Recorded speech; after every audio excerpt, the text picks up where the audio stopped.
ahora ministrándonos, ayudándonos.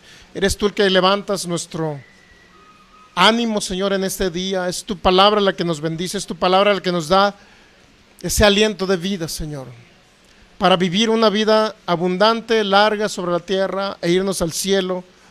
Una vida llena de todo el poder de tu Espíritu. En el nombre de Jesús, que podamos tener paz en nuestro corazón en este tiempo que aún es un tiempo no tan fácil, Señor, pero creemos que para nosotros tú lo haces fácil. Gracias por habernos librado, Señor, de toda enfermedad, de todo virus. Gracias porque permanecemos vivos, Señor, gracias a ti, solamente a ti, precioso Jesús. Gracias porque eres fiel a tu palabra y porque tu palabra es medicina y es vida para nosotros.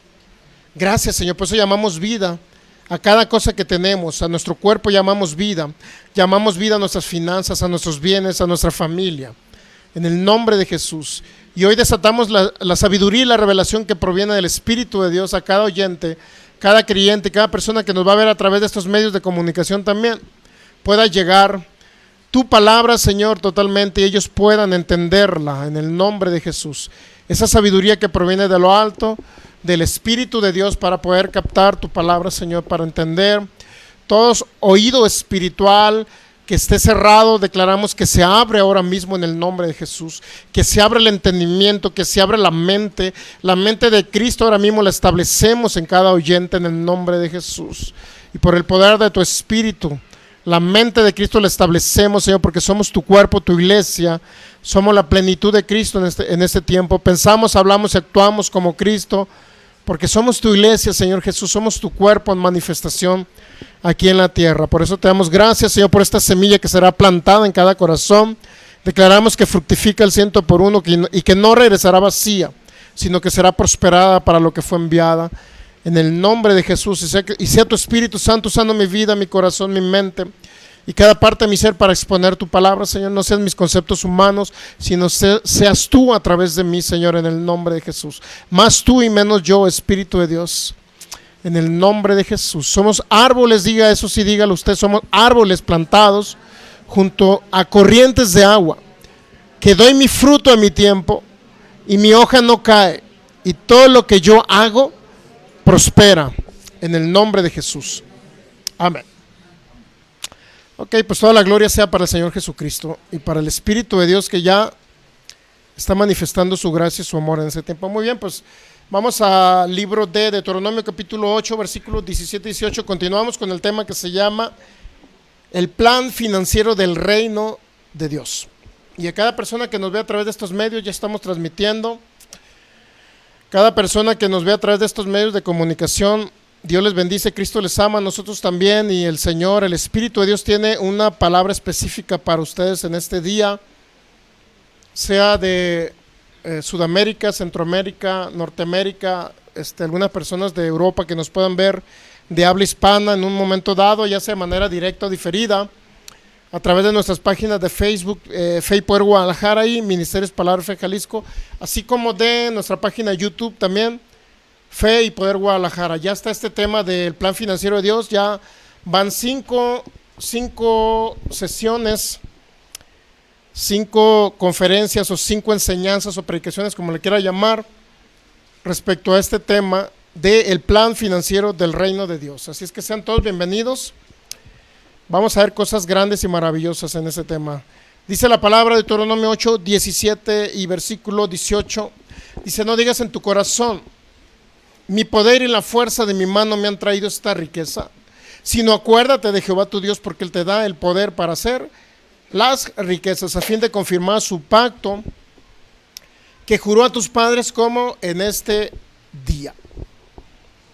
Ok, pues yo creo que es muy buen tiempo de comenzar a hablar las cosas maravillosas que comenzará a hacer el Señor ya dentro de poco tiempo. Yo creo que algunos ya hemos comenzado a experimentar algún tiempo, a lo mejor, el poder financiero del reino de Jesús.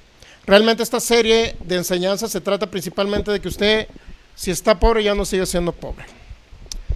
Que los jóvenes que cuando crezcan, ahorita que sean estudiantes, van a llegar a un término de tiempo donde ya no van a ser pobres. Yo hubiera querido recibir este tema, a lo mejor a la edad de Melanie, o a la edad de Michelle, o a la edad de cualquier otro joven.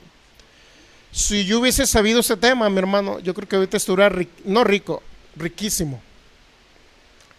Riquísimo, porque estamos dando a través de esta serie de enseñanzas, no nada más la manera, sí, riquísimos, aunque se rían. ¿No se rieron? Bueno. Les declaré ricos, ¿sí? Ok. Entonces, yo hubiera querido a la edad de ellos haber conocido acerca de este tema, porque no nada más estamos hablando lo teórico que dice la Biblia respecto a que usted tiene que ser rico, sino la manera práctica de obtener la riqueza. El domingo, creo que fue el antepasado, ¿no? O el pasado. El antepasado o el pasado, creo que fue el pasado, ¿no? El domingo pasado ya dimos la manera práctica cómo hacernos ricos, ¿sí? Es decir, la manera en que nosotros podemos generar riquezas a través de una idea creativa que Dios nos ha dado. Por eso dice Deuteronomio 8:18, acuérdate de Jehová tu Dios, porque Él te da el poder para hacer las riquezas. Y cuando hablamos de poder, estamos hablando de ideas creativas. Estamos hablando de habilidades sobrenaturales que nos da el Espíritu de Dios. Estamos hablando de unos conceptos.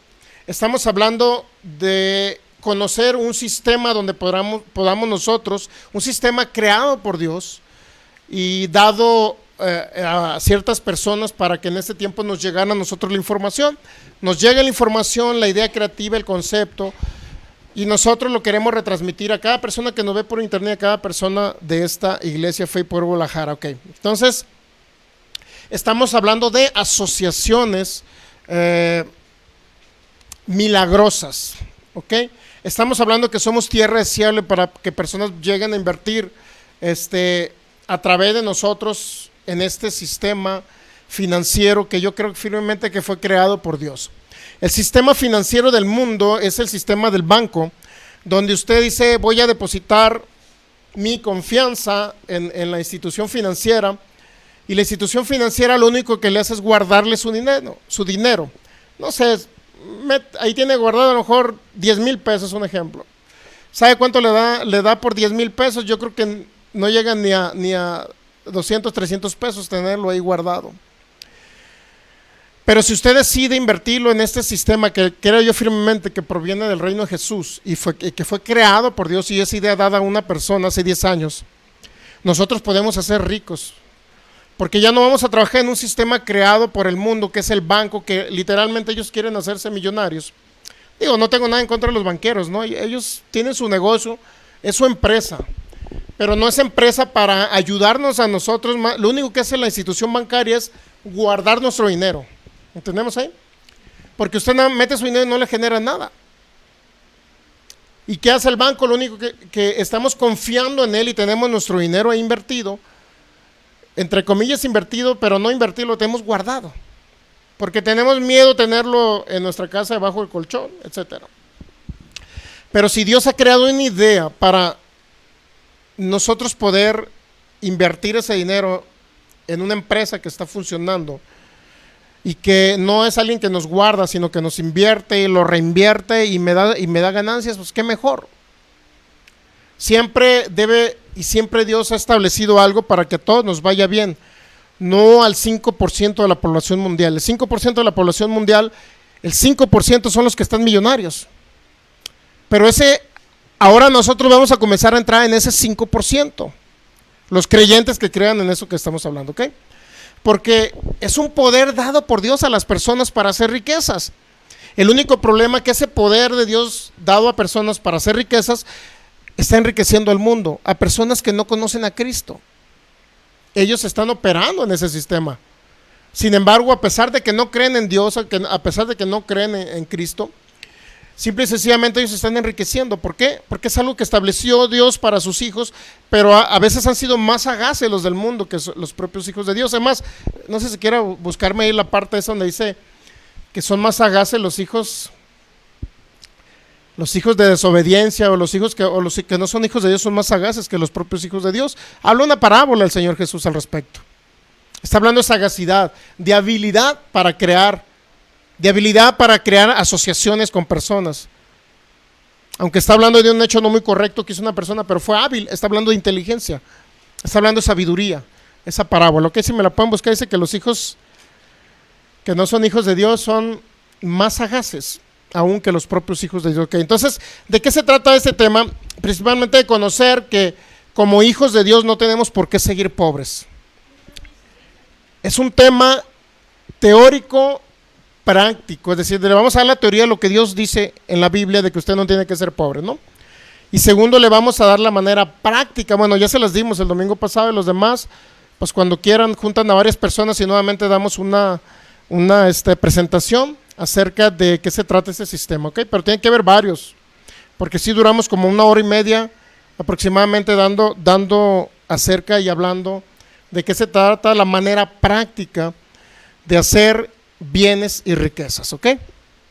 Entonces estamos hablando de Lucas capítulo 16. Vamos a leer toda la parábola, ¿no? El mayordomo infiel.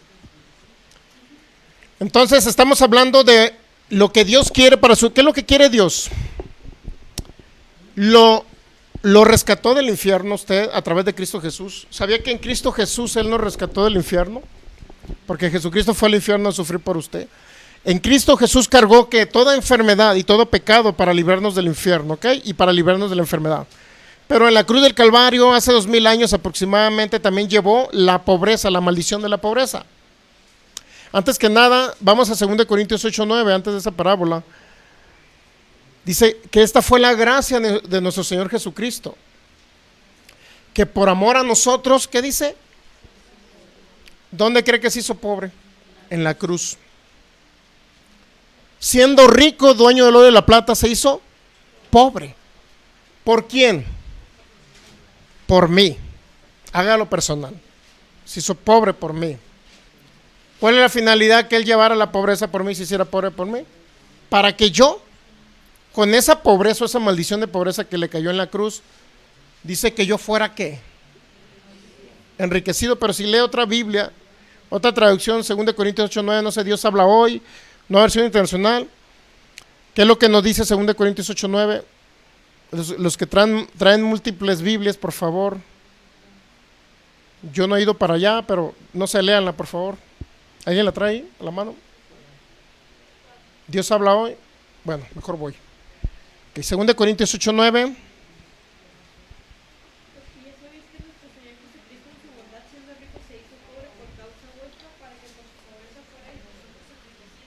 No, va a otra Biblia.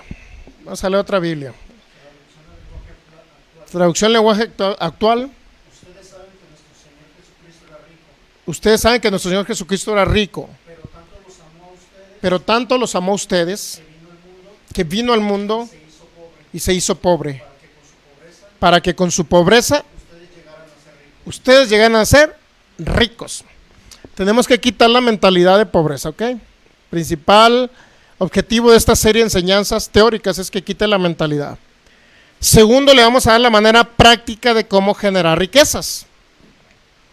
No necesita mucho dinero para generar riquezas. Pudimos ver cómo 10,000 pesos pueden llegar a convertirse en millones de dólares. 10,000 pesos, 20,000 pesos, 20,000 pesos más bien, ¿no? ¿Cómo pueden llegar a convertirse en millones de dólares? Proyectándolo a 7 años. Así es que después de esta serie y pasando transcurriendo el tiempo, en unos años más ya no tenemos por qué estar en el mismo estatus. Si usted se queda en el mismo estatus financiero, significa que o me trató a Lucas o definitivamente desconfió en lo que nosotros le hablamos. Para poder hablarle la manera práctica de generar riquezas es porque nosotros ya lo evaluamos. Lo evaluamos aproximadamente 1 año. Estuvimos evaluando ese sistema 1 año. La manera práctica de generar riqueza estuvimos evaluándolo 1 año. Y ahorita ya va 1 año y medio aproximadamente que llevamos evaluando. Y gente que no conoce a Cristo se está haciendo millonario a causa de ello. ¿Por qué nosotros no podemos entrar a ese sistema? Nuevamente insisto, cuando tenemos nuestro dinero guardado, ¿Qué es lo que hacemos? Hay muchas cosas o pasos importantes que debemos entender, que es mentalidad de pobreza. Una mentalidad de pobreza es aquel que dice que no se puede ser rico. Desde ahí comenzamos a hablar mal, ¿me entiende? Segundo, nací pobre y voy a morir pobre. No sé si ustedes algún día se quejaron en su vida o contra Dios, no sé. Señor, ¿por qué no me hiciste hijo de Carlos Slim? ¿Por qué no nací de familia rica, Señor? Yo en un momento dado le pregunté a Dios. ¿Pero qué cree? Como Dios no hace acepción de personas, me dice, ahí te va, Sergio, el poder para hacer las riquezas. Tú puedes llegar a ser tan rico como ese hombre. Aquí está el poder, mira, para que veas que yo no hago acepción de personas. Aquí está el poder, ok. Naciste en cuna pobre, no vas a seguir toda la vida pobre, aquí está ya el poder. Ya lo tienes para que seas rico. Ahora, ¿por qué somos ricos? ¿Para qué queremos ser ricos? El cristianismo cree que tiene que ser pobre. Nosotros somos ricos para toda buena obra, para contribuir con el reino de Jesús. Cuando en 5 años compremos el terreno y empecemos a construir la iglesia, usted se va a dar cuenta que esto es verdad. O tome la decisión ahora, o puede tomarla en 5 años, ya que vea que estemos comprando un terreno de, no sé, 2, 3, 4 millones de pesos, 5 millones de pesos. No se nos va a dificultar de aquí a 5 años poder comprarlo. ¿Ok? Ahora, la mentalidad de pobreza es aquella, está dentro de las personas que tuvimos una educación, por decirlo así, natural, donde estudiamos una carrera, también se nos enseñó no a ser empresarios. Se nos enseñó a estudiar para siempre trabajar o conseguir un trabajo. Esa es una mentalidad de pobreza también.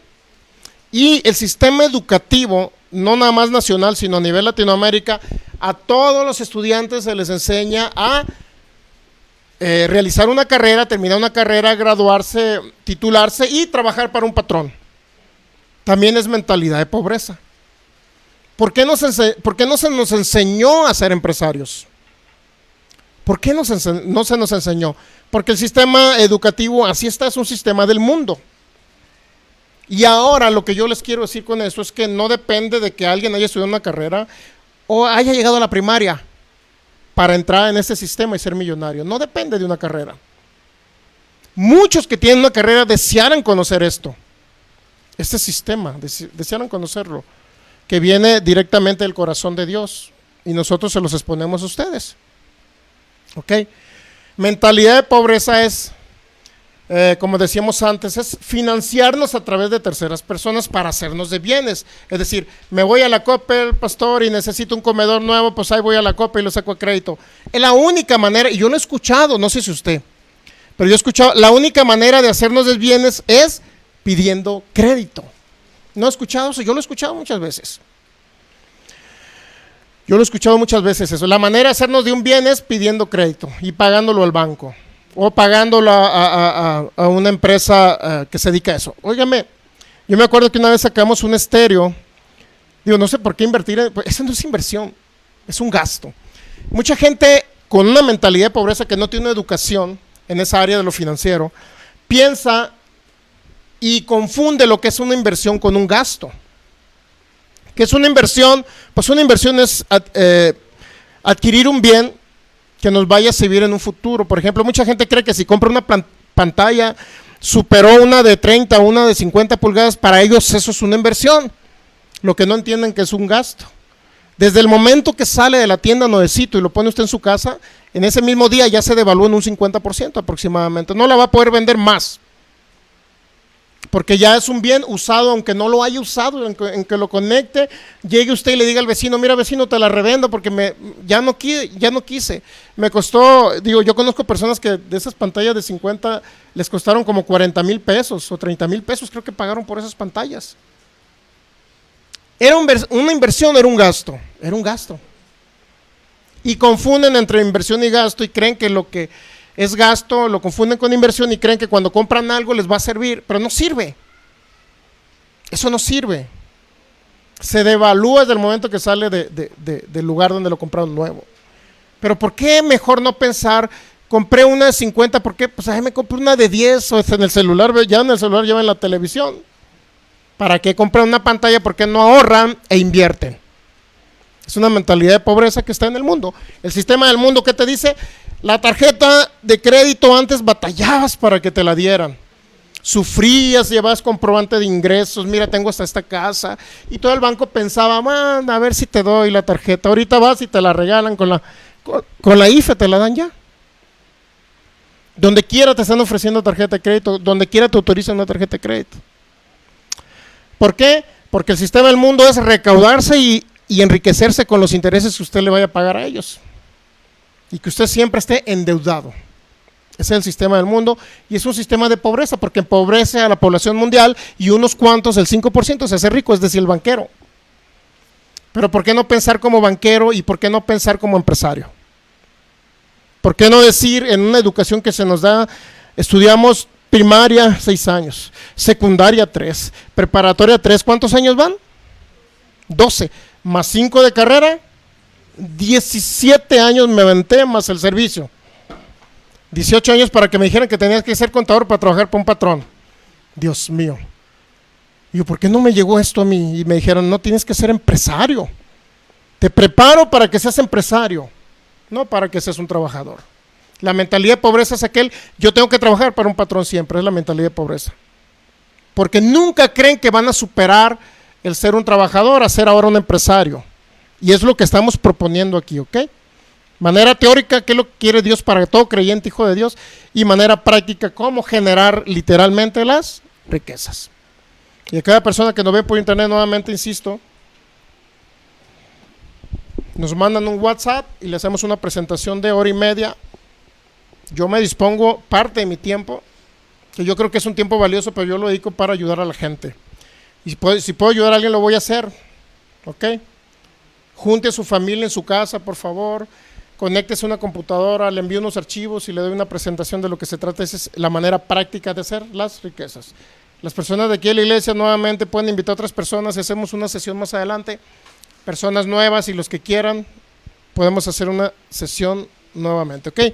Ahora, de repente se ve muy natural lo que les estoy explicando, pero es muy espiritual porque se trata de ayudarlos a ustedes.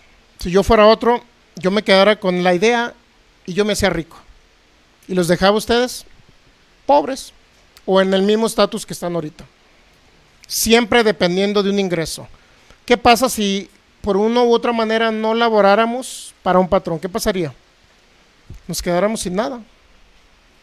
O sea, estamos como dependientes de un solo ingreso cuando podemos depender de un segundo ingreso.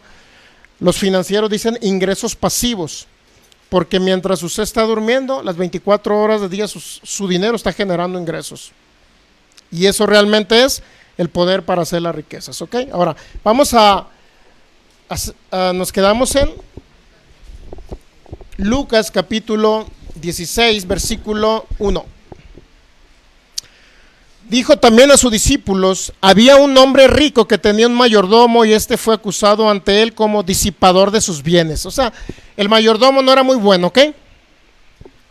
Entonces le llamó y le dijo, es decir, el hombre rico le dijo, el dueño de la empresa le dijo, ¿qué es esto que oigo acerca de ti? Da cuenta de tu mayordomía, porque ya no podrás más ser mayordomo. ¿Qué significa mayordomo? Un administrador, ¿ok? ¿Sí? Entonces el mayordomo dijo para sí, es decir, pensó, ¿qué haré? Porque mi amo me quita la mayordomía, es decir, la gerencia de su negocio. Cavar no puedo, es decir, nunca anduvo trabajando como albañil, ¿se ha dado cuenta? Cavar no puedo, mendigar me da vergüenza. Ya sé, lo que haré para cuando se me quite de la mayordomía me reciban en sus casas y me reciban en sus casas, es decir, puede tener gracia delante de los hombres, ¿ok?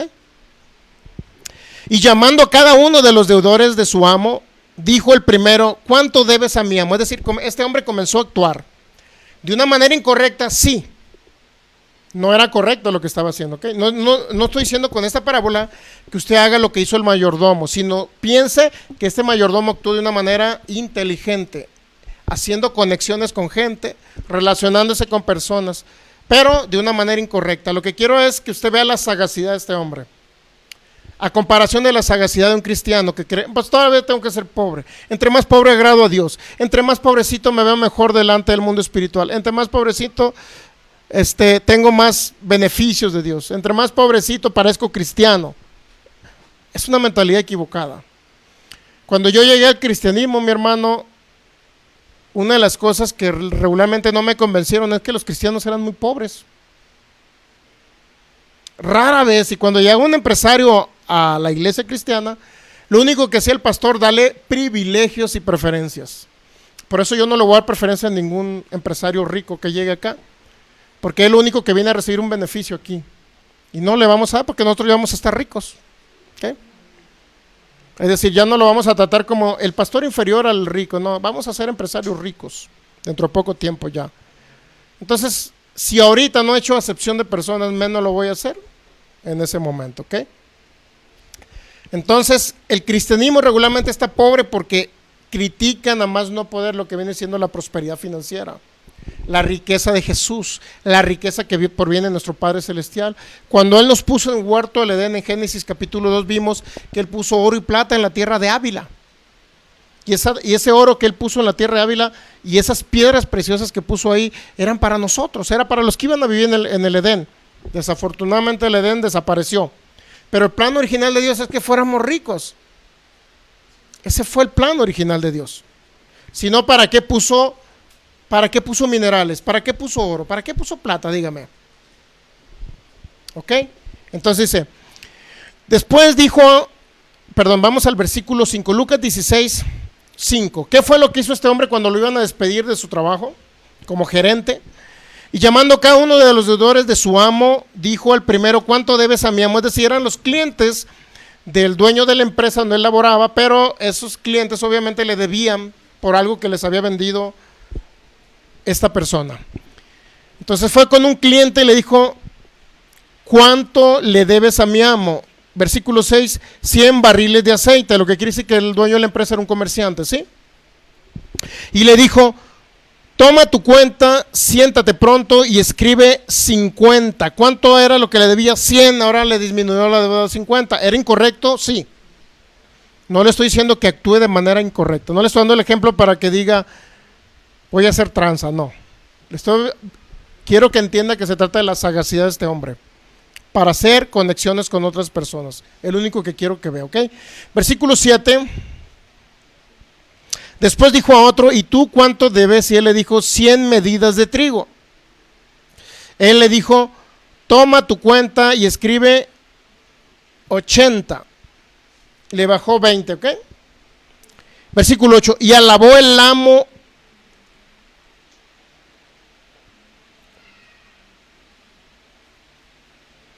Versículo 8, y alabó el amo al mayordomo malo por haber hecho sagazmente, porque los hijos de este siglo son más sagaces en el trato con sus semejantes que los hijos de luz.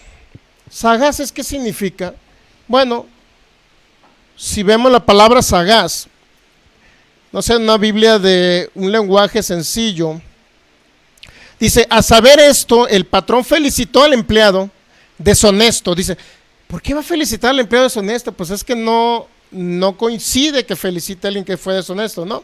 Pero dice, por ser un hombre astuto, ¿ok? Y es que para atender sus propios negocios, la gente de este mundo es más astuta que los hijos de Dios. ¿Para atender qué? Para atender sus propios negocios, la gente de este mundo es más astuta que los hijos de Dios. O sea, ¿cuál era el ejemplo de ese mayordomo infiel? Lo único ejemplo que nos da Jesucristo a través de ello es que las personas son más hábiles para hacer negocios, ¿okay? Más hábiles para hacer conexiones, más hábiles para hacer contactos financieros, más hábiles para tratar a las personas, ¿ok? Es lo único ejemplo que nos puede dejar esto. ¿Por qué un amo alaba a una persona que lo estaba transando, dañando o afectando su empresa? Simple y sencillamente por la sagacidad, por la astucia que este hombre tuvo, ¿ok? Lo alabó. Dice, continuamos en el versículo 9. Yo os digo, ganen amigos por medio de las riquezas injustas, para que cuando éstas falten os reciban en las moradas eternas. El que es fiel en lo muy poco, también en lo más es fiel, y el que en lo muy poco es injusto, también en lo más justo, en lo más es injusto. En otras palabras, dice el versículo 11, pues si en las riquezas injustas no fuiste infieles, ¿quién les va a confiar lo verdadero? Ok, traduciendo, ¿qué nos quiso decir el Señor Jesucristo? Esta información era para cuando nosotros no éramos salvos, ok, no éramos salvos. En aquel momento dice, hicimos riquezas, muchos hicimos riquezas injustas. A lo mejor usted le transó al patrón una vez. A lo mejor le pagó de menos al de la tienda, o el de la tienda le dio de más feria y usted se quedó con ella. Ay, no me digan que no, muy santitos, no muy santos. El pastor dice, él hizo tranza a su patrón y están así todos, ¿no? Con la aureola aquí arriba. Muy santitos ahora resultaron todos, Dios mío. En cierta, una y otra manera, mi hermano. En una u otra manera hicimos algo. O sea, no éramos los grandes santos. Entonces tuvimos habilidad para hacer riquezas, a lo mejor de esa manera, de una manera injusta.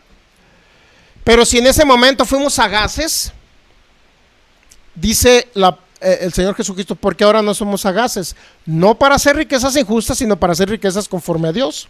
¿En qué sentido? Llega uno del cristianismo y lo primero que dice el cristiano, pues ya no quiero trabajar, pastor, voy a renunciar para servir al Señor en la obra al 100%. Pero ¿cómo vas a mantener a tu familia? ¿Tienes ya el dinero, el capital para iniciar una empresa? No, pues no. ¿De qué vas a vivir? Pues el Señor me va a suplir. ¿Cómo te va a suplir el Señor? El Señor te va a suplir de acuerdo a lo que tú hagas con tus manos, de acuerdo a ideas creativas. Ahorita a lo mejor muchos están laborando en una empresa para un patrón y no es malo, temporalmente hablando, pero mientras ahorita estás laborando con un patrón, ¿qué tenemos que hacer? Sagaces. ¿Qué es sagaz? Pastor, me dieron en diciembre el aguinaldo, 30,000 pesos y voy a comprar una pantalla de 50 para mi cuarto y otra para la sala, Dios mío. ¿Qué es un sagaz? Ahorra esos 30,000 pesos. ¿Por qué? Porque esos 30,000 pesos más adelante yo sé que los puedo invertir en algo donde me genere bastante ganancias. De esa sagacidad está hablando. Que el mundo a veces es más sagaz y ahorita, ¿qué cree? El mundo está siendo más sagaz en este sistema que le estamos planteando de la manera técnica, práctica de hacer riqueza. Hasta ellos están siendo sagaces. ¿Por qué? ¿Qué cree que enseña un positivista? ¿Qué cree que enseña una persona que le dice que tiene que ser rico conforme al sistema del mundo ahorita? ¿Qué es lo que le dice? Oye, ya no gastes innecesariamente, ahorra. Paga tus deudas, ahorra e invierte. Eso es lo que enseñan ellos. O sea, ya está esa educación financiera en el mundo. Y el cristiano nada más agarra un dinerito y se vuelve loco y se va y hace cosas que no debe, hace gastos que no debe de hacer. Y lo considera como una inversión. Ese es el problema. ¿Okay? Ahora, ¿qué es un gasto? Pastor, es que me dio un aguinaldo 30,000 pesos, pastor, pero ¿qué cree? Venden unos tenis Nike de 1,800 pesos. Pero allá en el centro venden de los chinos a 100 pesos, pastor. ¿Qué hago? ¿Qué cree que le diría yo? Compres el de 100 pesos y ahorre los 1,700 pesos restantes para que los invierta y genere ingresos.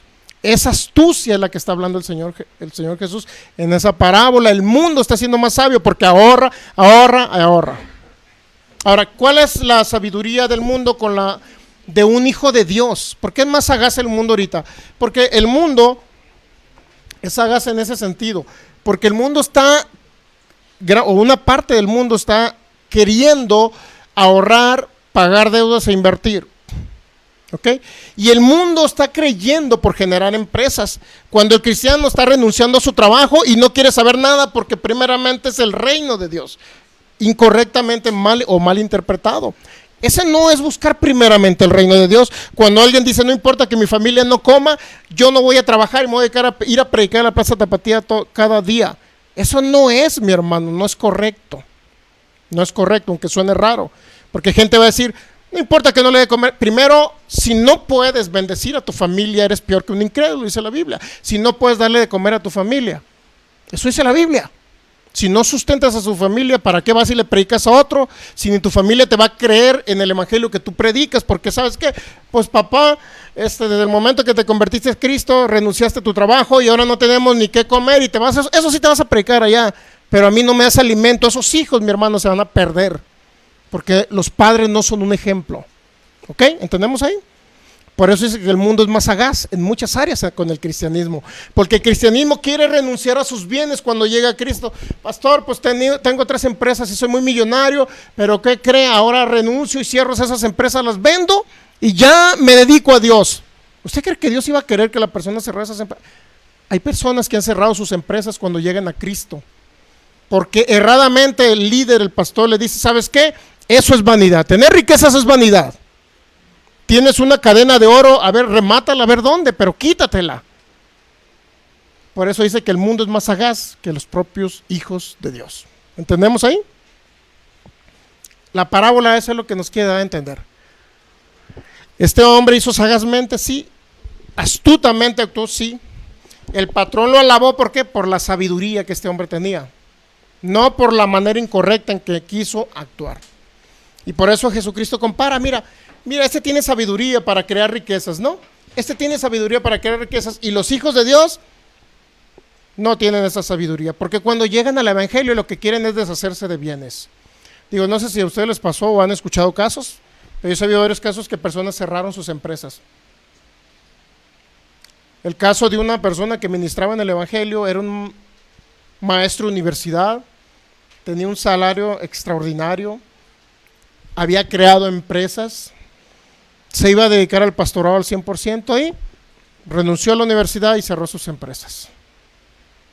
A los años no tenía que comer ese pastor. Siendo pastor no tenía que comer. ¿Fue sagaz? Ese es el problema, que el cristianismo que se está predicando hoy en día es así, mi hermano. Y están totalmente en contra de aquel que habla prosperidad financiera y riqueza para usted.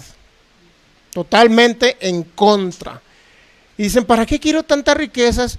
No me des mucho, como dice un texto por ahí, no me des mucho ni me des poco, no, nada más dame lo suficiente, Dios mío. Entonces, si va a ser así, entonces estamos hablando de gente egoísta que no quiere contribuir para el reino de Jesús. Digo, si hay una frase bíblica así, ¿no? No me des mucho ni me des poco, dame nada más el sustento de todos los días. Esa es mentalidad de pobreza. Por eso el mundo se está haciendo rico, porque el cristianismo, mi hermano, está por los suelos en esa área. Digo, una parte del cristianismo, ¿no? Póngale un 90%. 90% del cristianismo le dice que ¿para qué quiere bienes? ¿Para qué quiere riquezas? Y muchos están renunciando a sus empresas, a sus trabajos para servir a Dios. No pueden servir a Dios si no son un ejemplo. ¿Ok? ¿Entendemos ahí la sagacidad a que se refiere la parábola? ¿Sí? Ok. Entonces tenemos que quitar mentalidad de pobreza de que no se puede. ¿Ok? ¿Hasta ahí vamos bien? ¿Por qué no tenemos que ser pobres? Principalmente porque la pobreza en Génesis 3, 17, 16, 17, 18 nos dice que la pobreza íbamos a comer con el sudor de nuestra frente y vamos a obtener el pan de cada día a través de sufrir. Lo que quiere decir que a través de la maldición a través del pecado entró la maldición y a través de la maldición entró la pobreza. Por eso no debemos de ser pobres, porque parte de la pobreza es parte de la maldición que entró. Ahora, si usted está pobre, le estoy diciendo que es maldito, no. Lo que le estoy diciendo es que tiene que salir de esa maldición. Tenemos que salir de ello, ¿ok? Y que cambiemos nuestra mentalidad de que como cristianos, hijos de Dios, tenemos que ser pobres, tenemos que quitar esa mentalidad, porque esa mentalidad no proviene de Dios. Segundo, ¿por qué no tenemos que ser pobres? La segunda parte que dimos, ¿por qué no tenemos que ser pobres? Principalmente porque Jesús dice, vino a los pobres de este mundo para que sean ricos en fe. Santiago 2:5. No ha elegido Dios a los pobres de este mundo para que sean ricos en fe y herederos de un reino que nos dejó Jesús. Santiago 2:5. Para eso vino Jesús, para redimirnos y pagar el precio por la pobreza, ¿ok? Si la pobreza entró por la maldición del pecado de Adán, lo que contrajo el pecado de Adán, ahora en Cristo Jesús, según Gálatas 3:13, dice que Él pagó el precio y nos redimió de la maldición de la ley. Si usted lee Deuteronomio 28, del 15 en adelante, va a hablar todas las maldiciones y habla que iba a comer con escasez, que no iba a tener nada, que iba a ser cola y no cabeza, que iba a estar abajo y no encima, que usted iba a pedir prestado y no iba a prestar. Todo lo contrario a las bendiciones del capítulo 28 de Deuteronomio, del 1 al 14, que habla que nosotros íbamos a prestar, mas no íbamos a pedir prestado. Digo, si usted está en la situación de que ha pedido prestado, ¿cuál es el primer paso? Comenzar a creerle a Dios, porque el Señor le suple para pagar esa deuda, ¿ok? ¿Estamos de acuerdo? No caigamos en el ciclo del mismo cristianismo que oran para que Dios les cancele deudas.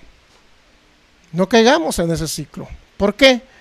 Porque gente que viene al cristianismo con deudas, lo primero que quieren orar, pastor, ore para que el Señor me cancele mi deuda en la Coppel, por favor. No dudamos que hay un milagro. Dios ya les canceló, se les extravió la cuenta a los de la Coppel. De alguna otra manera se dañó el sistema, se fue la luz y se dañó esa partecita donde decía, Pancho López debe 10,000 pesos en la Coppel. ¿Estamos de acuerdo? Entonces ya se eliminó el nombre Pancho López y un milagro de Dios me canceló mi cuenta. Pero el siguiente mes vuelve a pedir prestado en la Coppel para que el Señor le cancele la deuda de mi hermano. En el cristianismo hay gente así, se endeudan para que Dios les cancele la deuda. Eso es incorrecto. Tienen que empezar ya con una mentalidad de ser empresarios ricos y no de verle a la Coppel. Estamos dando publicidad a la Coppel, pero publicidad negativa, ¿no? No se endeude con la Coppel. Ya, pastor, deje la Coppel. Bueno, agarremos FAMSA. Electra. Dios mío. Sacamos un equipo de sonido donde se tocaba cassette en esa época. Duramos pagándolo como 2 años y venimos pagando como 4,000 y cada semana iba el cobro. Era tan constante cada semana, Dios mío, que ya no se enfadaba. Cuando el equipo costaba 1,800, pagamos como 4,500, más del doble. Todo por la idea de sacar a crédito. No se siente ofendido si usted debe, ¿no? Empiece poco a poco a creer al Señor para que el Señor le supla para pagar, no para que le cancele la deuda. Mejor reciba la riqueza de Dios para que pague. Hay 2 maneras que le cancele la deuda. Pero yo prefiero la segunda, que es a través de que Él me supla bienes y riquezas y pagarle. Es más práctico, ¿no? Le voy a estar orando por un milagro y que lleguen ángeles y luego llegó otro ángel y pagó.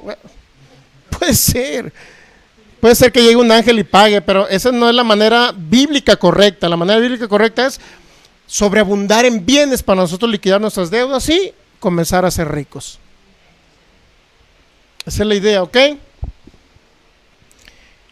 Muy bien, entonces debemos de tener esa sagacidad del mayordomo, esa habilidad del mayordomo infiel. Entonces nos quedamos en que, ¿por qué no debemos de ser pobres? Porque Jesús, el Señor, nos redimió y pagó el precio por la maldición, y la pobreza era maldición. Por eso no debemos de ser pobres, ¿ok? Tercero, porque somos imitadores de Cristo. 1 Corintios 11:1, sed imitadores de mí, dice Pablo, así como soy un imitador de Cristo. Debemos imitar a Cristo. Ahora, la gente, aún en el cristianismo evangélico, creen que Cristo fue pobre. Entonces dice, tengo que imitar a Cristo, a Pablo, así como Pablo imitó a Cristo. Entonces, si Cristo fue pobre, anduvo con unas chanclas, vestidos rotos y los pies rajados. Así creen y dibujan a Cristo. Pero ese no es el Cristo de la Biblia. Ahorita lo vamos a ver, el Cristo de la Biblia, ¿ok? Entonces yo debo imitar a Cristo, ¿estamos de acuerdo? Sí, debo imitarlo, ¿ok? ¿Cómo lo voy a imitar? Bueno, vamos a ver. Jesucristo no fue pobre, eso es lo primero que debemos entender. Si Jesucristo no fue pobre, hablando de bienes y riquezas, significa, y si dice Pablo que yo lo imite a Él, como Él imita a Cristo, tengo que ser un imitador de Cristo. Y si Cristo no fue pobre, yo no tengo por qué ser pobre, ni usted tampoco. ¿Por qué no fue pobre? Porque cumplió la ley. Y Deuteronomio 28, del 15 en adelante, dice que el que no cumplía la ley, iban a venir la pobreza sobre la vida de él. Cristo cumplió la ley, Mateo 5:17, entonces Cristo no pudo haber sido pobre porque cumplió la ley, lo cual vivió en la abundancia el Señor. ¿Ok? ¿Cuándo se hizo pobre Jesús? En la cruz del Calvario, donde le cargaron la maldición de la pobreza. Ahí nos redimió en la cruz, dice Gálatas 3:13. ¿Dónde nos redimió la maldición de la pobreza? En la cruz. Dice Gálatas 3:13, que fue 3:13 de Gálatas, dice que en la cruz ahí Él pagó el precio por la pobreza. Es decir, ahí le cayó la pobreza a Jesús, nuestro Señor, ¿ok? ¿Por qué Jesús no fue pobre? En Marcos 6:35 al 37 pudimos ver que Él pagó y compró alimento hizo un milagro, ¿no? Y le dio de comer a 5,000 personas, ¿ok? Pero antes de eso tenía la opción de que en el tesoro de él manejaba 200 denarios. ¿Cuántos son 200 denarios ahorita traducido a la época actual? Son aproximadamente $9,000, ¿sí? Eso manejaba diariamente en el tesoro, 200 denarios. 200 denarios conforme al salario de Israel, que son aproximadamente $45 diarios. Es lo que gana una persona de Israel aproximadamente ahorita, posiblemente más, no menos, más. Esto es el salario diario en Israel, $45, multiplíquelo por 200 y luego tradúzcalo, son como $9,000 y luego tradúzcalo a pesos mexicanos, estamos hablando como de 180,000 pesos. Tenía para darle comer a 5,000 personas, ¿ok? Digo, 180,000, no cualquier persona los trae en la bolsa todos los días, ¿verdad? ¿O sí? Si usted es así, pues mis respetos, ¿no? Sí. Pero Jesús sí los traía al diario, 200 denarios, $9,000, 180,000 pesos. ¿Por qué Jesús no pudo haber sido pobre? Vamos a Juan capítulo 13. ¿Por qué no pudo haber sido pobre nuestro Señor Jesucristo? Juan capítulo 13.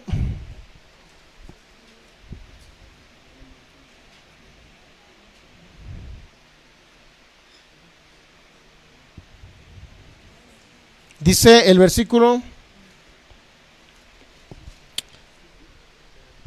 ¿qué era lo que hacía Jesús? Era un hombre que practicaba la filantropía. Es decir, todo el dinero que él manejaba, una parte la dedicaba para hacer obras filantrópicas. ¿Sabe lo que es la filantropía? Es aquel que se dedica a ayudar a la gente necesitada, a los pobres, alimento, vestido, niños de la calle, ancianos, etc. Es una persona filantrópica, aquel que ayuda a los necesitados, ¿ok? Dice Juan capítulo 13, versículo 25, dice, él entonces recostado cerca del pecho de Jesús, le dijo, Señor, ¿quién es? ¿De qué se trataba todo eso? Principalmente la historia es cuando Jesús anuncia la traición de Judas. ¿Quién estaba recostado en su pecho? Pues era Juan, ¿no? Le pregunta Juan, él entonces recostado cerca del pecho de Jesús, le dijo, Señor, ¿quién es? Respondió Jesús, a quien yo diera el pan mojado, aquel es, y mojando el pan lo dio a Judas Iscariote, hijo de Simón. Eran los últimos momentos en que Jesús ya se estaba despidiendo de sus discípulos. Después del bocado, dice el 27, Juan 13, 27, después del bocado, Satanás entró ¿en quién? En Judas, ¿sí? Entonces Jesús le dijo, lo que vas a hacer, hazlo más pronto. 28, pero ninguno de los que estaban a la mesa entendió por qué le dijo esto. Porque algunos pensaban, miren, los discípulos de Jesús pensaban esto, puesto que Judas tenía la bolsa, ¿qué cree? La bolsa con los 200 denarios, con los $9,000. Porque algunos pensaban, puesto que Judas tenía la bolsa, que Jesús le decía, ¿cuál fue la expresión de Jesús? Lo que vas a hacer, hazlo más pronto, ¿sí? Y los discípulos comenzaron a pensar, a ver, cómo adivinar, ¿no? ¿Qué quiso decir el Señor Jesús a Judas? Fíjese lo que pensaron los discípulos. 29. Algunos pensaban, puesto que Judas tenía la bolsa, que Jesús le decía, compra lo que necesitamos para la fiesta. ¿Había dinero o no había dinero para comprar? O que diese algo a los pobres. ¿Se ha dado cuenta? El Señor Jesús es una persona que practicaba la filantropía. Nosotros, en lo personal, su servidor, soy una persona que practico y quiero practicar más abundantemente la filantropía, es decir, tratar de ayudar a las personas. ¿Qué vamos a poner juntamente con la iglesia? Comprar el terreno, construir iglesia y construir un anexo. donde vamos a poner un hospicio para niños de la calle, darles alimento, educarlos y enseñarles un oficio en Cristo Jesús. ¿Ok? Es lo que vamos a hacer. Ya cuando crezcan, se desarrollen, darles trabajo en nuestras empresas. Pastor, pero toda la vida me voy a quedar pobre. Bueno, entonces no es usted de esos empresarios. ¿Ok? Si usted es de esos empresarios que le va a dar empleo a esos niños que vamos a educar y cuando crezcan le vamos a dar un empleo, entonces está dentro del rubro, y lo incluyo dentro de las personas que van a ser ricos. ¿Ok? 29. Porque algunos pensaban, puesto que Judas tenía la bolsa, que Jesús le decía, compra lo que necesitamos para la fiesta, o que diese algo a los pobres. Era Jesucristo una persona que ayudaba a los pobres. Pero si Jesús le daba a los pobres, ¿qué cree que significa? Que él no era pobre. Si le daba a los pobres, significa que no era pobre. ¿Estamos entendiendo ahí? ¿Formaba parte del grupo de los pobres? Pues no. ¿Cómo podrá un pobre darle a otro pobre? Una persona me dijo una vez, sí, puede darle un pobre, darle a otro pobre. Porque una persona, un mendigo en la calle que tiene un pan, lo parte y le da al otro pobre. La pregunta es, ¿le va a dar siempre? Cuando está en escasez, no. A lo mejor le dio una vez porque tenía un pan, alguien le regaló 2 panes, dos lonches, y compartió con el otro, sí, en su buen corazón, pero no todo el tiempo le va a dar, porque no tiene cómo darle. Si no tiene alimento para él, menos le va a dar a otro pobre. ¿Estamos entendiendo ahí? ¿Sí? Entonces, por eso debemos de entender que Jesucristo no fue pobre, ¿ok? La gente en el cristianismo dice, pues yo quiero ser a imagen de Jesús. Mi Jesús fue pobre, pobrecito, no tenía de dónde recostar su cabeza. Es decir, no tenía casa Jesús. Lo que quiere decir que dormía en la casa de Juan, de Pedro, en la montaña, en el bosque. No es cierto, eso no dice la Biblia eso. No dice la Biblia eso. Los magos que llegaron cuando él tenía 2 años, le dieron incienso, oro y plata. Incienso, mirra, oro, creo, no, sí, plata. Especias aromáticas muy costosas en esa época, más el oro y la plata. ¿Se lo habrá acabado el despilfarrado de José? Que agarró la jarra y agarró la banda del recodo y se lo acabaría. Para cuando el Señor Jesús tenía 30 años, ¿se lo acabaría don José? No registra eso en la Biblia, mi hermano, pero sí recibieron oro y especias aromáticas muy costosas. Y dice los reyes de la tierra, no habla de 3, los reyes. La Biblia no registra 3, sino dice los reyes de la tierra. ¿Sí vamos entendiendo eso? Ok, entonces miren, vamos a ver otra misma historia.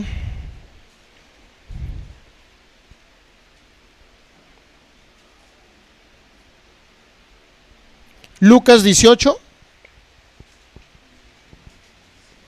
versículo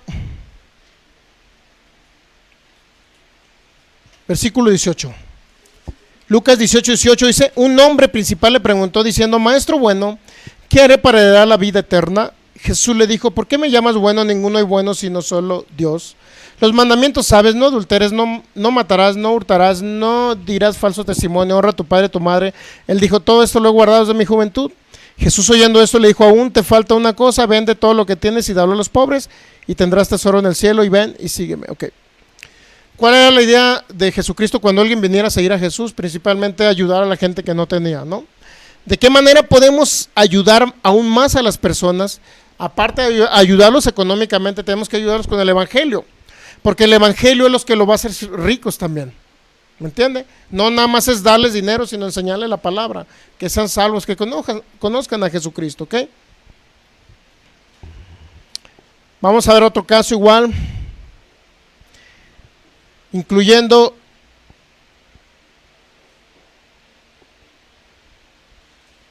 Juan capítulo 12.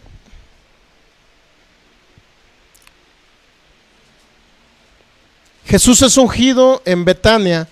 Juan 12, versículo 1, 6 días antes de la Pascua vino Jesús a Betania, donde estaba Lázaro, el que había estado muerto y a quien había resucitado a los muertos. Y le hicieron allí una cena. Marta servía y Lázaro era uno de los que estaban sentados a la mesa. Entonces María tomó una libra de perfume. ¿Ya lo tienen listo? Juan 12:3. 12, versículo 3. Entonces María tomó una libra de perfume de nardo puro, de mucho precio, y ungió los pies de Jesús y los enjugó con sus cabellos, y la casa se llenó de olor de perfume.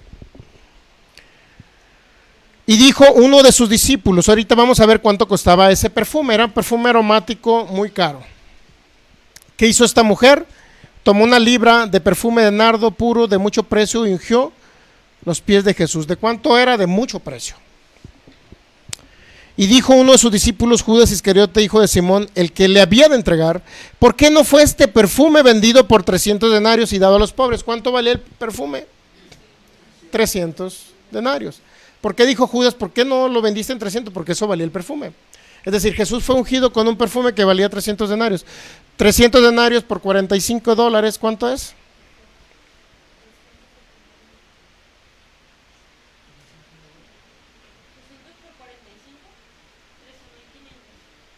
$13,500 valía el perfume. ¿Ok? 13,500 valía ese perfume con que iban a ungir los pies del Señor Jesús. 259,200 pesos. ¿Valdrá algún perfume? Sí, a lo mejor en la actualidad sí pudiera valer. Conozco a un ex compañero de trabajo que es abogado en el despacho donde trabajaba y gana muy bien. Gana muy bien.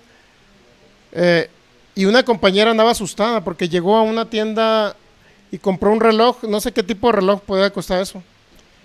No, pues que el licenciado llegó y que iba yo acompañándolo a la tienda y que llega y compra un reloj de 200,000 pesos. Así fue sacó no sé si su tarjeta o algo, pero donde tenía su cuenta bancaria, y compró un reloj de 200,000 pesos este hombre. Pudiera haber un perfume de 200,000, no sé si ahorita lo haya o no, pero en esa época sí valía aproximadamente, ¿qué? 12,500. No, pero dólares, 13,500, ¿no? O 12,500 dólares, 13,500 dólares valía el perfume, ¿ok? Ahora, fíjese, versículo 6, Juan 12, versículo 6. Pero dijo esto no porque, nuevamente el 5, ¿por qué no fue este perfume vendido por 300 denarios y dado a los pobres? Preguntaba Judas. ¿Usted cree que a Judas le interesaban los pobres? No creo. Pero dijo esto, ¿por qué dijo esto Judas? No porque se cuidara de los pobres, sino porque era ladrón. Y teniendo la bolsa sustraía de lo que se echaba en ella. Tanto sustraía Judas que no se daban cuenta. Imagínense si no había tanto dinero en el tesoro del Señor Jesús. Había tanto tesoro que sustraía y nadie se daba cuenta. Pero Jesucristo sí lo sabía, no porque lo veía, sino porque Jesucristo entendía y tenía palabra de ciencia. Versículo 7. Entonces Jesús dijo, déjenla para el día de mi sepultura. Ha guardado esto. 13,500 dólares era guardado para ser ungido Jesús en el día de su sepultura. Sin embargo, lo agarró para ungirlo en ese momento y perfumar a Jesús. Si hubiese sido Jesús y dijera, sí es cierto, Judas, hay que vender todo y dárselo a los pobres, sí es cierto, tiene razón Judas. Ahora, ¿por qué no lo hizo Jesús? ¿Por qué cree que no? Mire, véalo.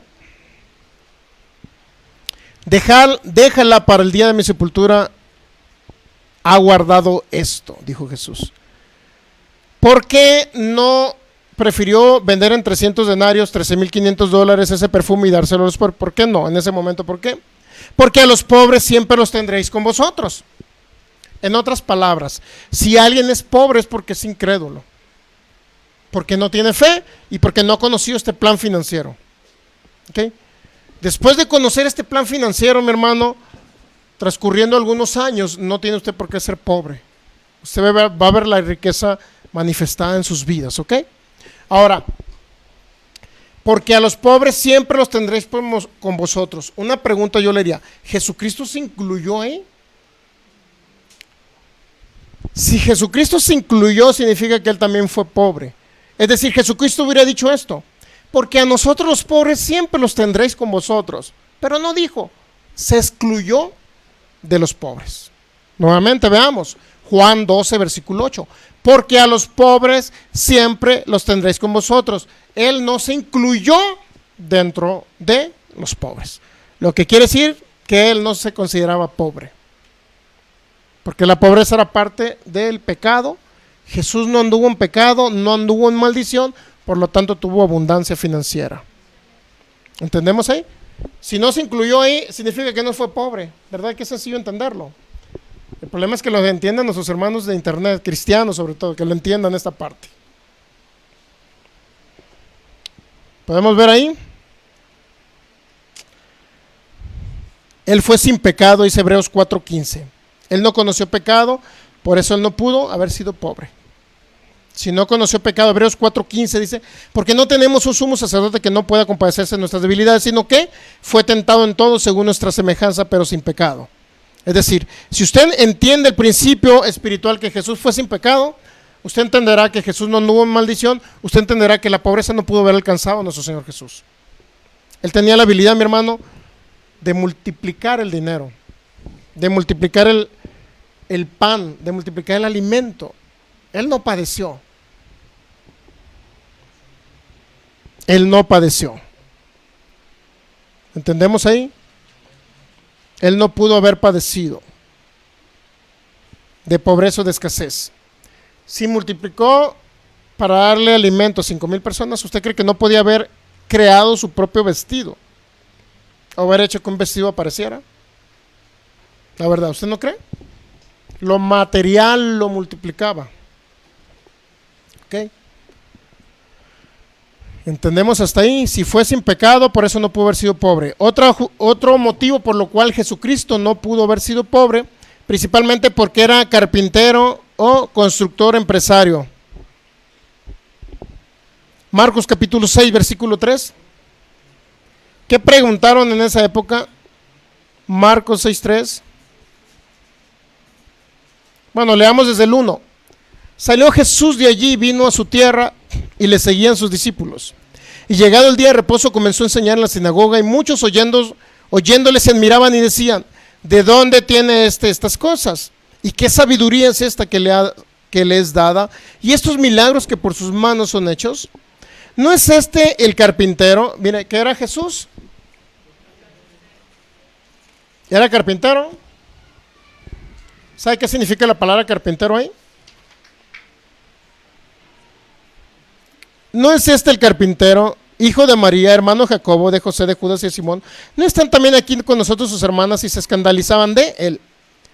El oficio de Jesús y el oficio de su padre terrenal, llamado José, además, principalmente venía de un linaje real ellos, ¿no? Venían de la descendencia de David.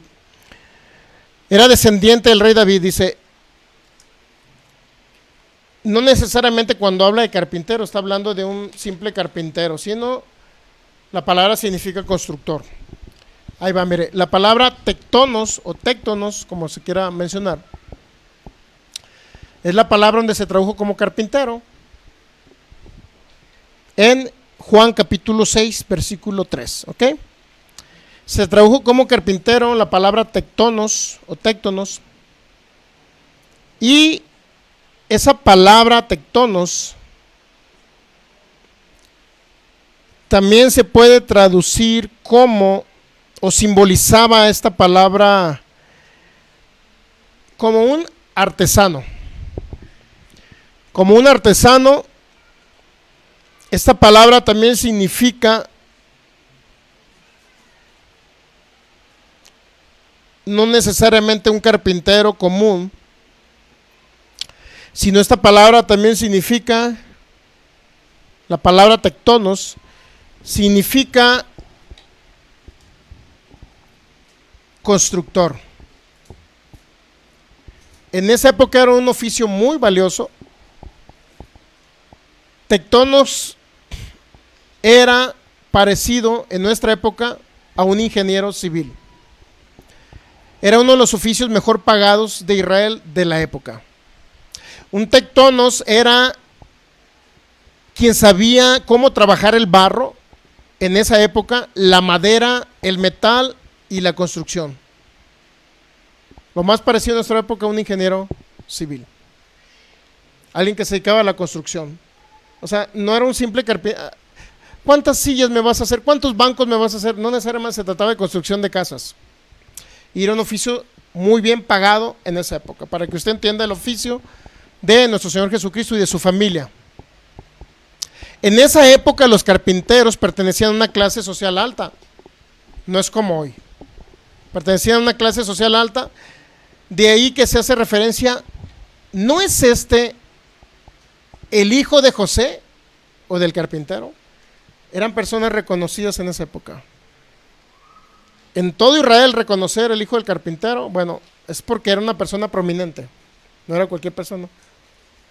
No era como usted va a la colonia. ¿Conoces al Chencho, el dueño de la tienda Los Corrales? O sea, no era así, para que usted me entienda. ¿Ok? Marcos 2:1. ¿Por qué Jesús no era pobre? Porque tenía su casa en Capernaum, ciudad marítima a la orilla de la playa. Marcos capítulo 2. Marcos capítulo 2.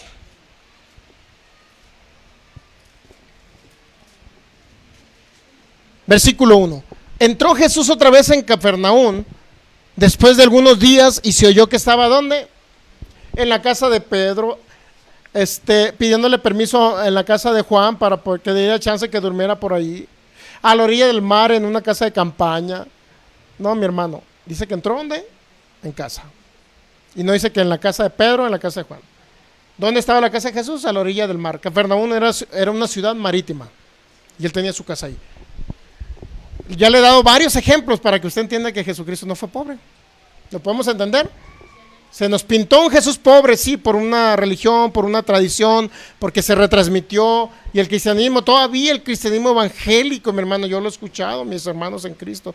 Pues Jesús no tenía ni dónde recostar la cabeza. Malas expresiones, malas interpretaciones bíblicas. Pero aquí dice que entró ¿en dónde? ¿En qué se basan para decir que no tenía de dónde recostar su cabeza? Bueno, vamos a Lucas 9, para que usted vea por qué han malinterpretado la Biblia fuera de su contexto. Lucas capítulo 9, vamos al versículo 57, ¿ok? Bueno, vamos desde el 51, vamos a leer del 51 el contexto, ¿no?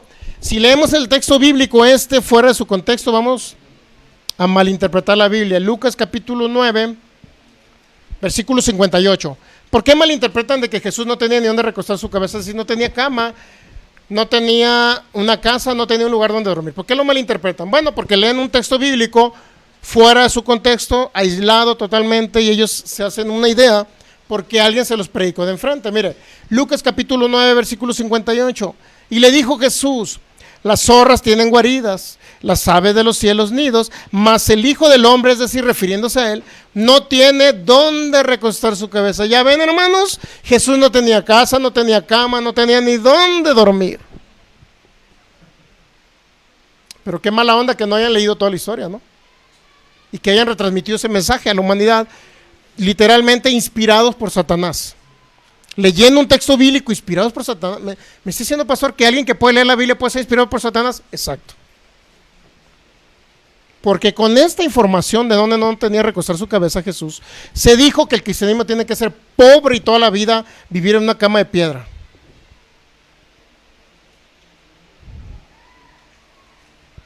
Digo,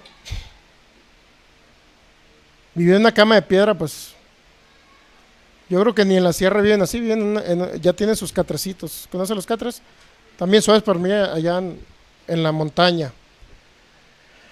Ok, entonces no tiene donde recostar su cabeza. Vamos a leer la historia, el contexto histórico, en qué lugar estaba Jesús para haber dicho el Hijo del Hombre. O sea, es decir, yo no tengo ni donde recostar mi cabeza. Veamos la historia del 51. Cuando se cumplió, Lucas 9:51, cuando se cumplió el tiempo en que él había de ser recibido arriba, afirmó su rostro para ir ¿a dónde? A Jerusalén. ¿Dónde estaba Jesús en esa época? Lo que quiere decir que no estaba en Jerusalén, ¿verdad? Pudiéramos decir que estaba en Capernaum. ¿Captamos ahí?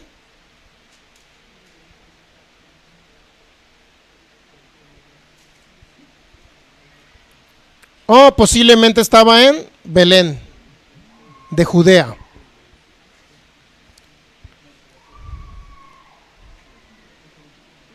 Creo que era en Belén donde estaba, según la historia.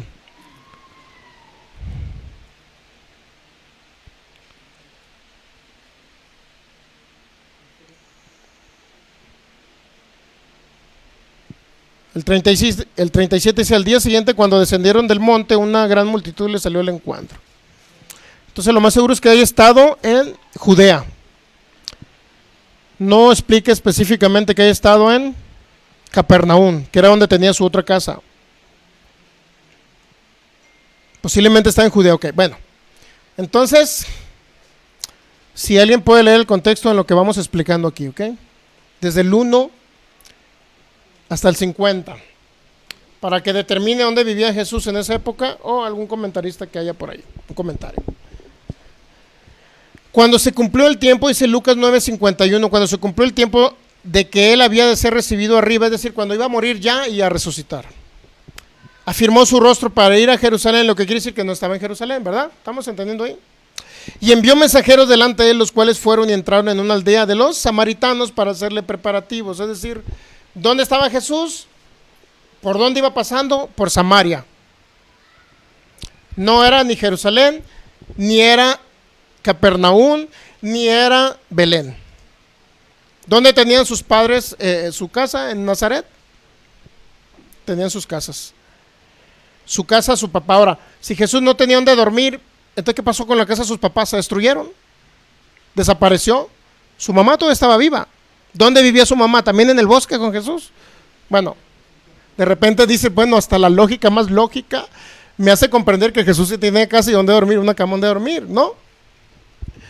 Viajaba mucho, iba a la ciudad marítima de Capernaum, donde decía que entró a su casa. Entonces, por lo lógico, o la lógica más sencilla, es obviamente que su mamá no había muerto, y obviamente que todavía estaba en la casa de su mamá. De su papá todavía no lo registra, pues no registra inclusive si estaba o no en esa época. Pero Jesucristo todavía estaba con su mamá. Podía haberse ido allá a Nazaret, podía haber estado en Capernaum donde estaba su casa, o podía haberse ido, en este momento estaba en Samaria. ¿Estamos de acuerdo? Jesús no vivía en Samaria.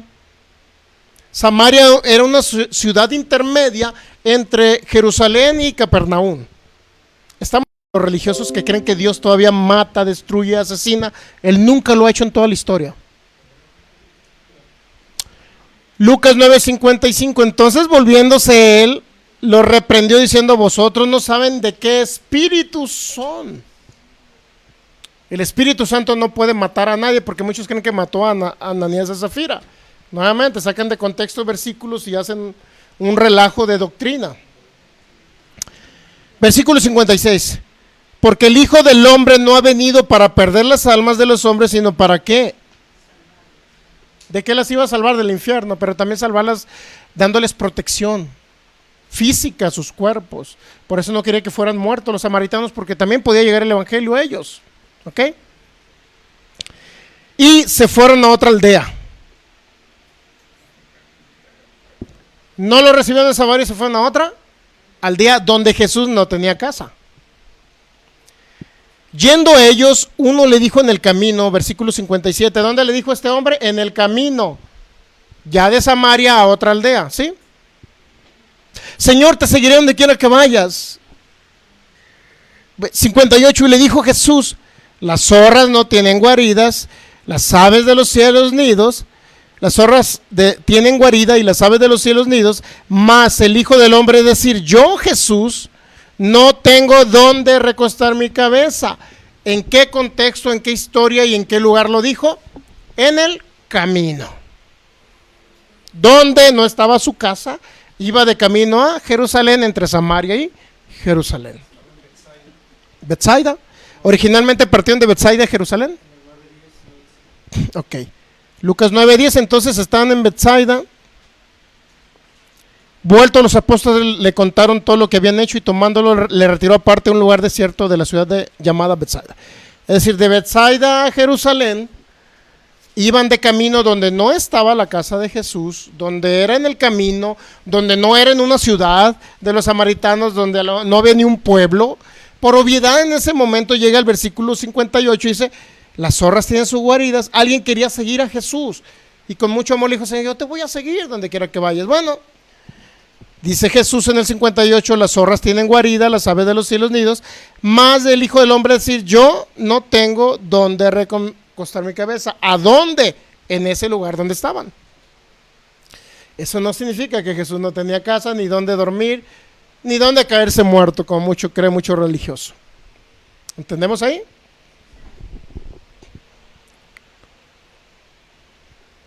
¿Por qué un hombre quería seguir a Jesús en el camino? ¿Por qué un hombre le hace esas preguntas en el camino? Y en ese mismo camino donde no había una sola poblado, donde no había una ciudad, en ese momento, pues no tengo donde dormirme ahorita. Yo viajo mucho de aquí a Jerusalén, de aquí a tal lugar, predico el evangelio en Capernaum, voy a Belén, estoy en Betsaida, y en muchos lugares yo predico el evangelio. Entonces a veces ando en un lugar intermedio entre una ciudad y otra. En ese momento pues no tengo casa y tengo que dormir en el campo, tengo que dormir en la montaña, tengo que dormir en un monte. Eso es lo que quiso Jesús decir. No quiso decir que no tenía ni dónde recostar su cabeza.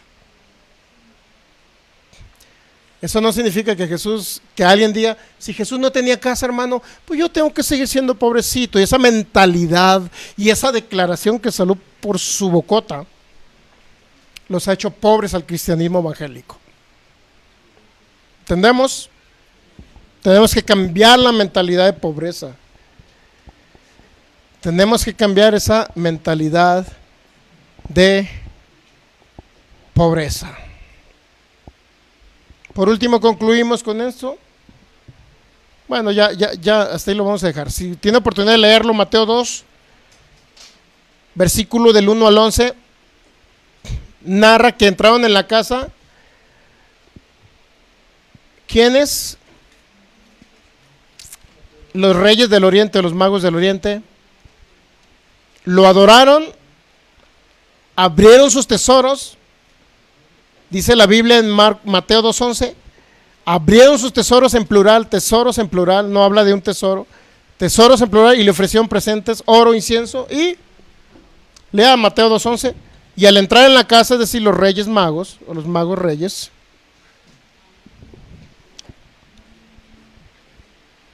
vieron al niño con su madre María y postrándose lo adoraron. Jesucristo es digno de adoración. No como creen los mesiánicos, que Jesús es el Hijo de Dios y que no es Dios. Así creen ya los mesiánicos. Los judíos mesiánicos o falsos judíos mesiánicos. No creen que Jesús es Dios, creen que es el Hijo de Dios.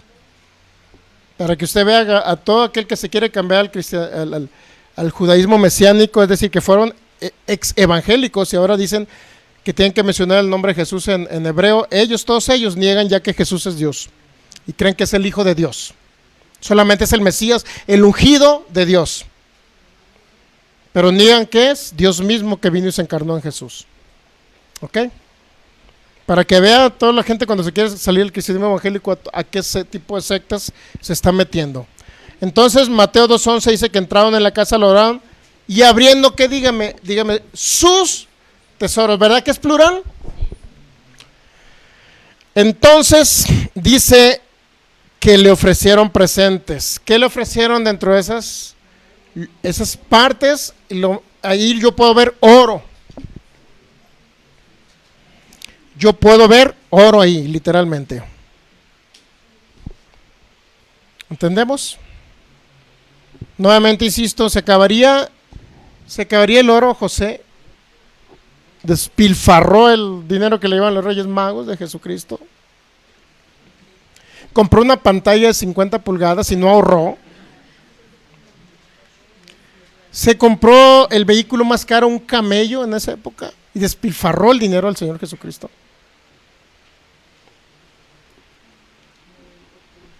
¿Qué hizo José con ese dinero? ¿Qué hizo? ¿Se compró unos tenis Nike para presumir que traía los más caros? Hay gente que dentro del del nivel medio, o ¿cómo se llama? Que están a nivel profesionistas, nivel medio, pero tiene otro nombre. ¿Cuál es? Michel, rápido. Están los que, entre comillas, se dicen pobres, los que son clase media. Ajá, estamos hablando de clase media, no clase alta o media superior también. La mayoría de ellos dependen de un salario. Y siempre quieren presumirse unos a otros, más cuando son licenciados. Eso, yo lo oía. Contador y licenciado, no, hombre, olvídate. Están viendo el compañero, ya compró un carro, el licenciado fulano tal, y lo tiene a un ladito, ¿no? Y presumiendo, sí, compró el carro, compró un Mazda, y sí, ¿y qué onda? No, pues me dejaron mensualidades de 10,000 pesos, Dios mío. Y pues que el otro se encargó con un carro, se trae un carro, presumiendo un carro, pero lo debe todo. No es de él. ¿Cómo vas a presumir a lo que...? Digo, eso sucede mucho en los profesionistas, ¿eh? Eso sucede mucho. Están comprando lo más caro para presumir entre sus compañeros que traen un carrazo, pero lo deben, no es de ellos. Se lo deben al banco. Yo no entiendo cómo pueden caer en ese sistema. Y es gente que depende de un solo ingreso, de su trabajo. ¿Qué pasa cuando cierran su trabajo, lo corren del trabajo, deja de pagar el carro y regresa otra vez al nivel de pobreza? Porque ahora no nada más es pobre y no tiene trabajo, sino que ahora tiene deudas. Ese es el problema de la clase media también. Ya supuestamente está en un nivel donde ganan más, pero dependen de un solo ingreso. El sistema donde los estamos introduciendo ustedes, y que es la manera práctica de hacer las riquezas, ya con esto estoy concluyendo, es una manera práctica de hacer riquezas, y es un sistema donde usted no va a depender necesariamente de un salario, aunque mientras no se manifiestan la riqueza financiera, los bienes y las riquezas, los millones, mientras no se manifiestan, pues usted a lo mejor va a seguir laborando en un lugar, pero va a llegar el momento que tenga tanto, y se dice la 2 Corintios 9:8, que debemos estar ricos para toda buena obra, para toda liberalidad, dice el versículo 12. Y cuando nosotros proyectamos nuestra área financiera para apoyar la obra de Dios, entonces Él da la semilla para sembrar y el pan para comer. Y Él dice que lo provee y lo multiplica. Y va a multiplicar eso porque el sistema de multiplicación ya lo tenemos en la mano, como una idea creativa que nos ha dado el Señor. Digo, llegó a través de otro hermano en Cristo, nos retransmitió la idea, la valoramos un año, y creo que hay gente del mundo que no conoce Cristo que se está haciendo rico a través de ese poder para hacer riquezas, que viene literalmente del corazón del Señor, y nosotros le podemos retransmitir esa idea creativa a cada uno de ustedes, a lo mejor no de manera personal, pero sí que se junte un grupo de personas, y a nuestros amigos de internet igual, reúnan a sus familias, pónganse frente a una computadora, y me hablan por teléfono y nos ponemos de acuerdo, yo les puedo explicar la manera práctica de ser ricos. No se trata de una idea, como puedo decir que muchos ministros le dicen a las personas, pues vas a ser rico y siempre en el reino. Es bueno entender eso, pero más que nada, no nada más es lo teórico, sino ahora lo práctico es lo que queremos algo que nos dé resultados, es decir, le estamos dando una solución práctica de cómo hacerse rico en esta tierra, ¿okay? Pero principalmente todo ello viene a través de la fe, porque a través de la fe vamos a tener el capital de aportación, a través de la fe vamos a iniciar, a través de la fe se va a reproducir y multiplicar ese dinero, y a través de la fe vamos a ser millonarios. Pero todo debe llevar un propósito del por qué hacemos las cosas. ¿Cuál es el propósito del por qué hacemos las cosas? Era principalmente para bendecir el reino de Jesús. Su servidor tiene el proyecto, o esta iglesia, Fui por Guadalajara, tiene el proyecto de 5 años comprar un terreno y construir nuestra bodega para 5,000 personas. Y eso lo vamos a tener en 5 años. Le digo con esa seguridad. Es decir, la palabra no falla, Dios no falla. La idea creativa, lo más complicado era que llegara la idea creativa. Pero después de 10 años llega la idea creativa. Se la retransmitimos a ustedes y ustedes deciden creer o no creer. Ser pobres o ser ricos ya depende no de Dios, no depende de que México quiebre, no depende de que el sistema mundial haya muchos pobres, sino depende de la ideología, de la mentalidad que usted tenga de salir de la pobreza. Idea creativa ya está, el poder ya está, depende de usted que crean y lo reciban, es todo. ¿Okay? Y a nuestros amigos de internet igualmente le paso el teléfono de su servidor, me mandan un WhatsApp, No me hablen por teléfono porque regularmente no contesto, porque me andan siguiendo los de Telcel. Pero no me andan siguiendo para cobrarme porque no le debo nada a nadie. Gracias a Dios no debo nada a nadie, no tengo ni una deuda, gracias a Dios no. La paz financiera que tiene todo creyente es que pueda vivir de un ingreso pasivo. Me anda siguiendo porque me cambié de compañía a AT&T por eso, no porque le deba a Telcel. Entonces, la paz financiera que vamos a lograr en Cristo Jesús, principalmente es confiando en la promesa del Señor. Segundo, vamos a empezar a tener ingresos extra o pasivos que le llaman. Un ingreso pasivo es aquel donde usted tiene su dinero invertido en un lugar donde se está generando riqueza. Usted está generando riqueza y está obteniendo algo.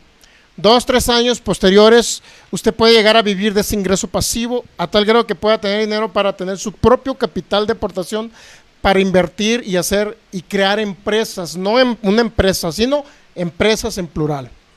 A ese nivel lo queremos llevar a través del poder para hacer las riquezas en Cristo Jesús. De tal manera que usted no dependa, ya sea que dice, pues es que si cierra la empresa donde estoy laborando ahorita, ¿qué va a pasar conmigo? O sea, ya no va a tener no va a estar a la expectativa de ese tipo de cosas, esperando de que si se incrementa el problema de la pandemia, si se extiende y la empresa cierra, pues usted no va a estar dependiendo ya de eso. Lo más importante es que usted entiende que puede tener 2 tipos de ingresos. Uno donde labore y el otro donde no labore y esté generando ingresos. Y el segundo es el que le estamos proponiendo.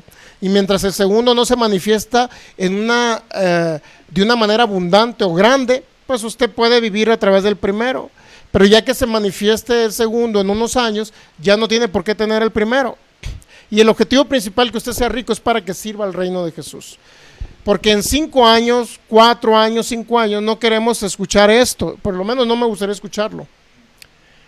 Que digan, pues ya el Señor me hizo rico, ya estoy generando mi empresa. Hermano, el martes tenemos que ir a la Plaza Tapatía a las 11 de la mañana a predicar el Evangelio.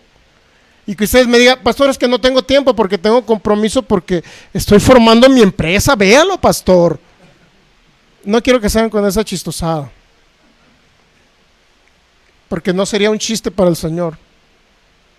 Decirle, no tengo tiempo, Señor, porque tengo tantas empresas que no tengo tiempo. Por eso los estoy introduciendo a este sistema donde van a ser ricos, para que tengan todo el tiempo disponible para servir al Señor. ¿Okay? Y no pongan pretextos ya. O sea, pretexto porque pues tengo 3 empresas, pues tengo que dirigirlas y no voy, ¿qué van a hacer los empleados? Mi hermano, si no vamos a ser ricos para servir al Señor, mejor no seamos ricos. ¿Ok? Muy bien, vamos a darle gracias al Señor. Concluimos, Padre, damos gracias.